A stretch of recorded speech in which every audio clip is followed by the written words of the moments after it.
Donc au niveau purement culturel, alors il faut savoir qu'en 1996, j'ai fait la connaissance ici en République dominicaine de Raymond Danon. Raymond Danon, ça a été le grand producteur de cinéma français des années 70. Il a fait au moins une cinquantaine de films, et c'est lui qui a fait les films de Lauzet, de Sautet, de Tavernier, de Rappeneau. Il était associé à une époque d'Alain Delon, c'est lui qui a fait les grands films d'Alain Delon, hein, le Samouraï, Monsieur Klein, etc.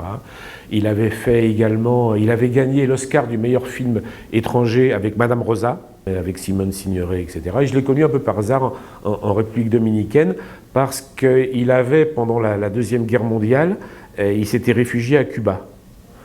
Et donc, il était venu en République dominicaine, et puis finalement, à la fin de sa vie, il a décidé de venir, d'avoir la résidence dominicaine, et même, il a obtenu la nationalité même dominicaine. Il a dit, on devrait faire un film en République dominicaine, parce qu'ici, personne ne fait de film.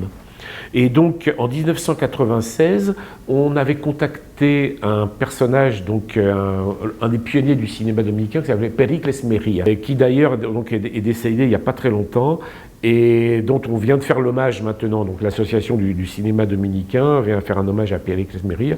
On a parlé avec lui, et puis on a décidé de faire un film. Et donc notre premier film, ce serait une comédie qui s'est appelée donc Cuatro hombres y un ataúd, 4 hommes et un cercueil. Et donc c'était une comédie, comme il n'y avait pas de film dominicain à l'époque, on a fait 600 000 entrées. Ce qui est pas mal, hein, à l'époque il y avait peut-être 7 millions d'habitants, donc c'est l'équivalent de 4 millions d'entrées à Paris, quoi. Donc ça a été un grand succès, avec Raymond Danon comme producteur, et on avait d'autres producteurs, on était plusieurs. Il y avait également Felipe Vicini, et on avait également comme associé Rafael Céspedes, qui était un producteur de films, de films pour la publicité essentiellement. Ensuite, Leonel Fernández, quand il est arrivé au pouvoir, il avait décidé de faire une loi sur le cinéma. Pourquoi ? Parce qu'il y avait un film qui se faisait peut-être par an, au maximum 2, etc. Il s'est dit, on va développer ce secteur, parce qu'il aimait bien le secteur du cinéma. Et il pensait que c'était un secteur qui, à partir du moment où on le rendait légal, c'est-à-dire qu'il paye des impôts, qu'il puisse avoir des employés, qu'il y ait des vrais contrats, qu'il paye de la sécurité sociale, etc. Il pensait que ça allait pouvoir lancer un secteur du cinéma. Et finalement, la loi sur le cinéma, il a nommé une dizaine de personnes pour écrire la loi. Et donc j'étais une 10 personnes qui ont écrit la loi sur le cinéma dominicain. Et grâce à ça, maintenant, on fait à peu près 20 films par an en République dominicaine, alors qu'avant, on n'en faisait même pas un.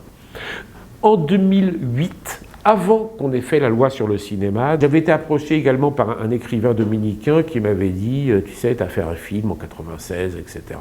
On devrait faire un film sur les sœurs Mirabal. » J'ai écrit un scénario, ça m'a pris plusieurs années, sur les sœurs Mirabal, avec l'histoire des sœurs Mirabal. Et finalement, on a fait ce film, qui s'appelle donc Trópico de Sangre. Pour ce film, on cherchait une actrice pour le rôle de Minerva Mirabal, qui était la sœur, donc la leader des 3 sœurs Mirabal. Et une amie m'appelle de Los Angeles en me disant « Tu sais, je viens de rencontrer Michelle Rodriguez, qui est une actrice dominicaine portoricaine. Je lui ai parlé de ton projet de film, et puis elle serait d'accord pour venir le tourner en République dominicaine. » Donc elle est venue, on a tourné le film. On avait donc des acteurs essentiellement dominicains, plus Michelle Rodriguez. Et ensuite, avec Sergio Gobi, qui est un autre metteur en scène français d'origine italienne, qui lui aussi a été producteur et qui a fait beaucoup de films, on a fait 2 autres films ensuite, en 2015 et 2017. Un qui s'appelle Cristo Rey, qui est un film donc, qui se passe à Cristo Rey, qui est un barrio ici, donc un quartier très populaire, très pauvre du pays. C'est un remake de Roméo et Julieta, une histoire d'amour entre un Haïtien et une Dominicaine d'origine japonaise. Alors le film a beaucoup plu. Hein.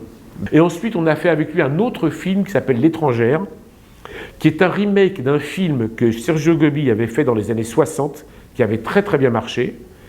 Et on l'a refait dans une ambiance dominicaine à Casa de Campo. Maintenant, je ne produis plus de films parce que j'ai plus tellement de temps, mais j'écris encore des scénarios. Donc là, on a écrit un scénario qui s'appelle Whales, les baleines, qu'on essaie maintenant de produire. Le problème, c'est que c'est un film qui devrait coûter très cher. Donc ça fait déjà plusieurs années qu'on essaie de le monter. On ne l'a pas encore monté tout à fait, mais avec un scénario qui est très très très intéressant.